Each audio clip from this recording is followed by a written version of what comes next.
El vicepresidente de Estados Unidos, Wallace, acudió a la inauguración del presidente que sucedió a Cárdenas y se quedó por varios días negociando con él. Uno de los principales acuerdos fue financiar, a través de la Fundación Rockefeller, a un grupo de trabajo en la Secretaría de Agricultura que con el tiempo gestaría lo que se ha llamado la Revolución Verde.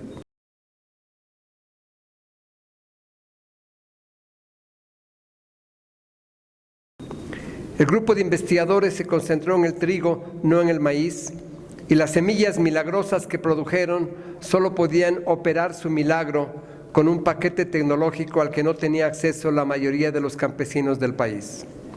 Un 90% de las inversiones públicas en infraestructura agrícola se canalizó por 10 años al norte y al noroeste del país, a menudo con gran despilfarro. La agricultura moderna, que así se forjó, tenía un fundamento político claro. En esas áreas solo era ejidal el 6% de la superficie de cultivo. Los protagonistas de las nuevas explotaciones no serían campesinos ni indígenas, sino rancheros mestizos con criterios gerenciales de explotación. Cuando la Revolución Verde se extendió a zonas campesinas y al maíz, ocupó un lugar central de una política que se empeñaba explícitamente en expulsar a los campesinos del campo para abastecer de mano de obra barata a las ciudades que habían entrado al acelerado proceso de industrialización. Al mismo tiempo, se extendió progresivamente el uso de las semillas híbridas y sus agroquímicos a las zonas de agricultura temporal tradicionalmente cultivadas con semillas nativas o criollas, es decir, en áreas que no son apropiadas para ese tipo de monocultivo.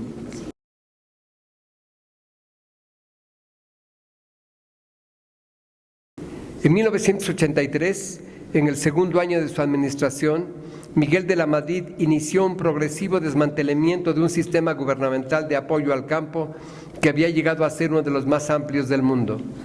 Es cierto que había mostrado una clara preferencia por los agricultores comerciales que se crearon con la Revolución Verde, pero mantenía una derrama continua de recursos sobre la mayoría de los campesinos. Mediante un conjunto de programas populistas, el presidente Salinas aceleró ese desmantelamiento y en 1992 logró realizar una reforma constitucional que permitió al fin poner en el mercado la tierra ejidal. A través del arrendamiento de tierras y de otros dispositivos, el agronegocio tomó progresivamente control de una porción sustancial de los ejidos. En los años 90 culminó este proceso con la firma del Tratado de Libre Comercio de América del Norte, que entró en vigencia el 1 de enero de 1994, y así se intensificó la política anticampesina construida desde 1982. Ese mismo día, miles de indígenas, armados de machetes, palos y algunas armas, ocuparon 7 poblaciones del estado de Chiapas y declararon la guerra al gobierno mexicano. Se identificaron como Ejército Zapatista de Liberación Nacional. Había llegado la hora de decir basta a 500 años de opresión. Su iniciativa cambió la correlación política de fuerzas del país. 3 semanas después, el régimen se vio obligado a hacer a la oposición política más concesiones que en los previos 50 años. La cuestión indígena quedó inscrita en forma prominente en la agenda nacional.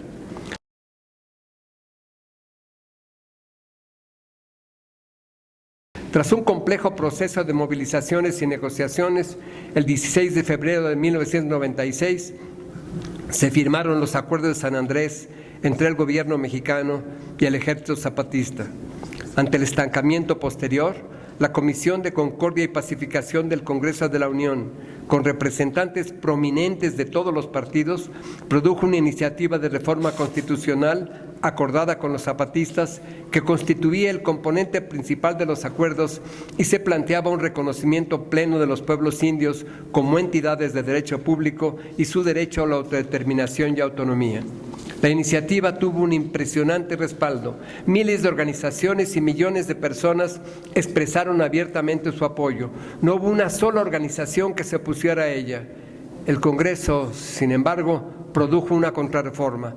Y tanto la Suprema Corte de Justicia de la Nación como el Ejecutivo se lavaron públicamente las manos de esta decisión que no solo implicó dejar de honrar su firma y compromiso de todos los partidos políticos y del Gobierno de la República, sino traicionar la voluntad popular y ensanchar el abismo que se había estado abriendo entre las clases políticas y la población.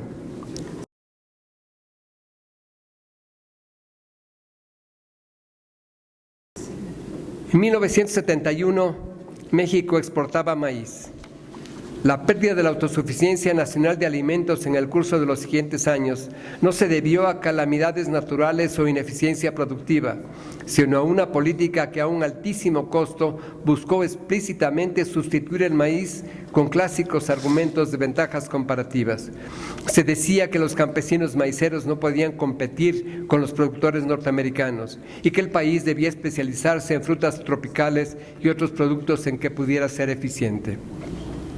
La pérdida de soberanía alimentaria que esta política ha provocado tiene como uno de sus componentes principales una modificación inducida de la dieta mexicana con efectos catastróficos. México padece uno de los más altos índices del mundo de obesidad, diabetes e hipertensión. Ocupa el primer lugar en el consumo por persona de refrescos de cola y uno de los primeros lugares en el consumo de la llamada comida basura.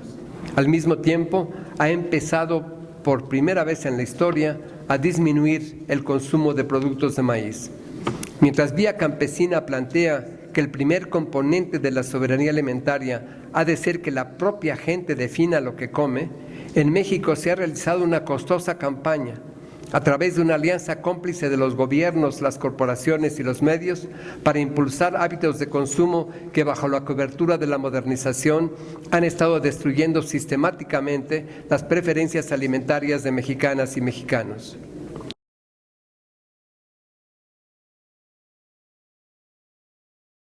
Para apreciar plenamente el significado e impacto de la orientación gubernamental en relación con los campesinos y el maíz, es indispensable considerar el papel que la planta ha cumplido en el país. El maíz es un invento de los pueblos originarios de lo que hoy es México y el maíz a su vez los inventó y a través de ellos a mexicanas y mexicanos. Decir que son gente de maíz no es solamente una bella metáfora, es también una tradición que une a todos los habitantes originales del continente americano. La producción de maíz ha estado aumentando en las últimas décadas en el mundo entero en forma más acelerada que otros cultivos fundamentales. Rebasó ya al arroz y al trigo. Más de la mitad de la producción mundial se genera en el continente americano. Es ya el principal cultivo del mundo. Las características del maíz parecen un espejo fiel de las que definen al continente americano. Su diversidad es paralela a la de las innumerables culturas que lo pueblan. La milpa es modelo de hospitalidad. En ella el maíz coexiste en armonía con el frijol, la calabaza, el chile, el tomate y un centenar de especies de quelites. Es una hospitalidad muy semejante a la que muestran hasta hoy todos los pueblos autóctonos de América. El maíz unifica en la diversidad y sintetiza una historia que arranca en un remoto pasado, se expresa en un presente vigoroso y es simiente de porvenir. En el maíz se encuentran los mitos de origen, el principal cultivo actual y la beta tecnológica más promisoria.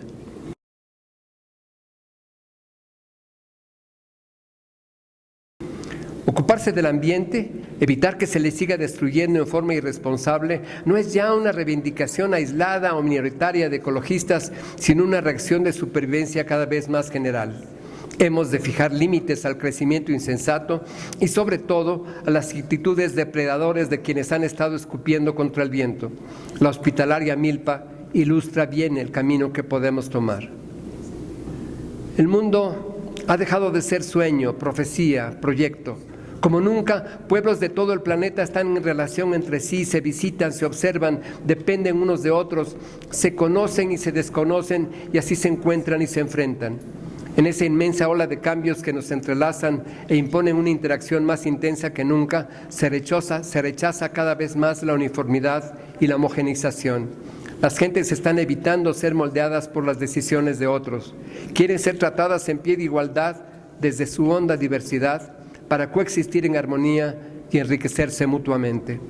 No se trata ya de asimilar al otro a la manera propia de ser, sino de abrirse hospitalariamente a los demás para construir entre todos acuerdos que definan ámbitos de comunión.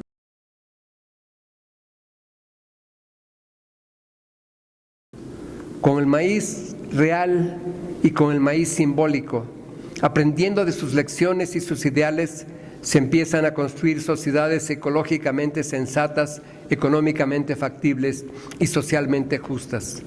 Con el maíz se celebra la diversidad de los habitantes de América y la hospitalidad que practican en el amoroso pluralismo de su mutuo reconocimiento. Vista de todo eso, se hace evidente la criminal insensatez de combatir sistemáticamente al maíz y a los campesinos que lo cultivan. Es una política que se hizo por primera vez explícita al surgir la Revolución Verde y que no ha cesado. La presión pública obligó a las autoridades a negociar 10 años de protección del maíz, 15 años de protección del maíz en el marco del Tratado de Libre Comercio, pero se olvidaron de ella tan pronto como les fue posible y empezaron a importar cantidades superiores a las cuotas autorizadas y sin cobrar los aranceles correspondientes.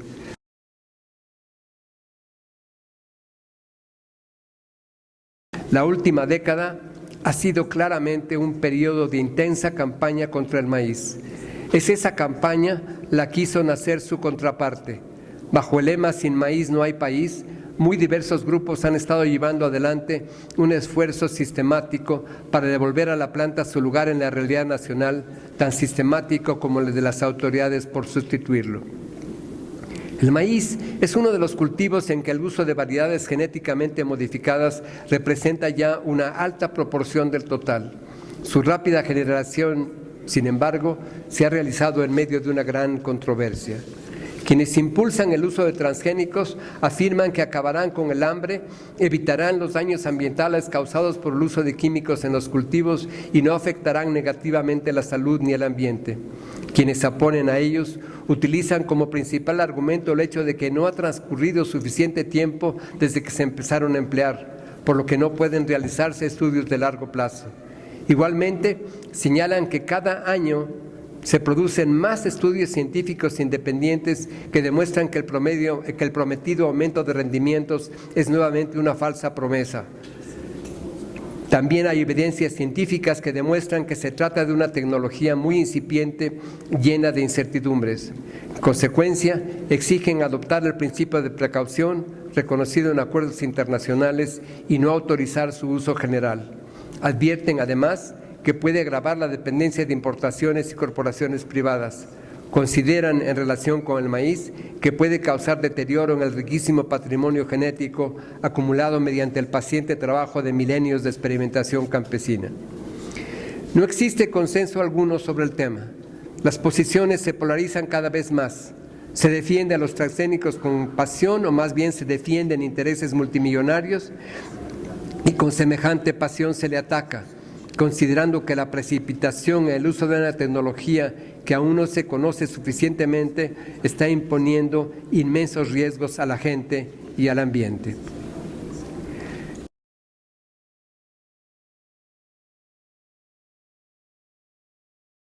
Nada describe mejor la situación actual de México que la violencia generalizada. La violencia estructural que caracteriza el régimen económico dominante e implica opresión, desigualdad y discriminación. La violencia patriarcal que caracteriza todos los aspectos de la vida social.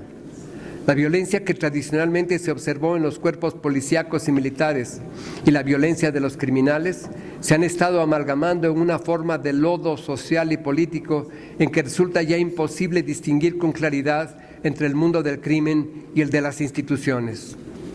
En vez de usar la política para ocuparse del bien común mediante la concertación democrática y en vez de emplear el monopolio de la violencia legítima para proteger a los ciudadanos, gobiernos sin legitimidad se han convertido en empresarios de la violencia. Bajo el pretexto de combatir a narcotraficantes y otras bandas criminales, cuya proliferación han estimulado y cuya impunidad garantizan a través de diversos mecanismos, los gobernantes han estimulado y generalizado un clima de intimidación que llega en muchos casos al terror. Han estado utilizando las fuerzas públicas y un aparato judicial corrompido para criminalizar la protesta social, desmantelar la resistencia legítima de los pueblos y desgarrar el tejido social de barrios y comunidades.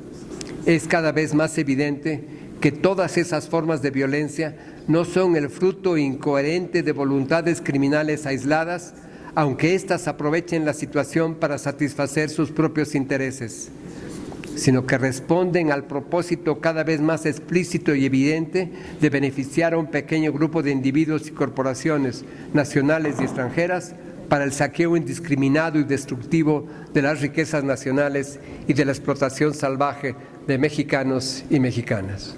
Gracias.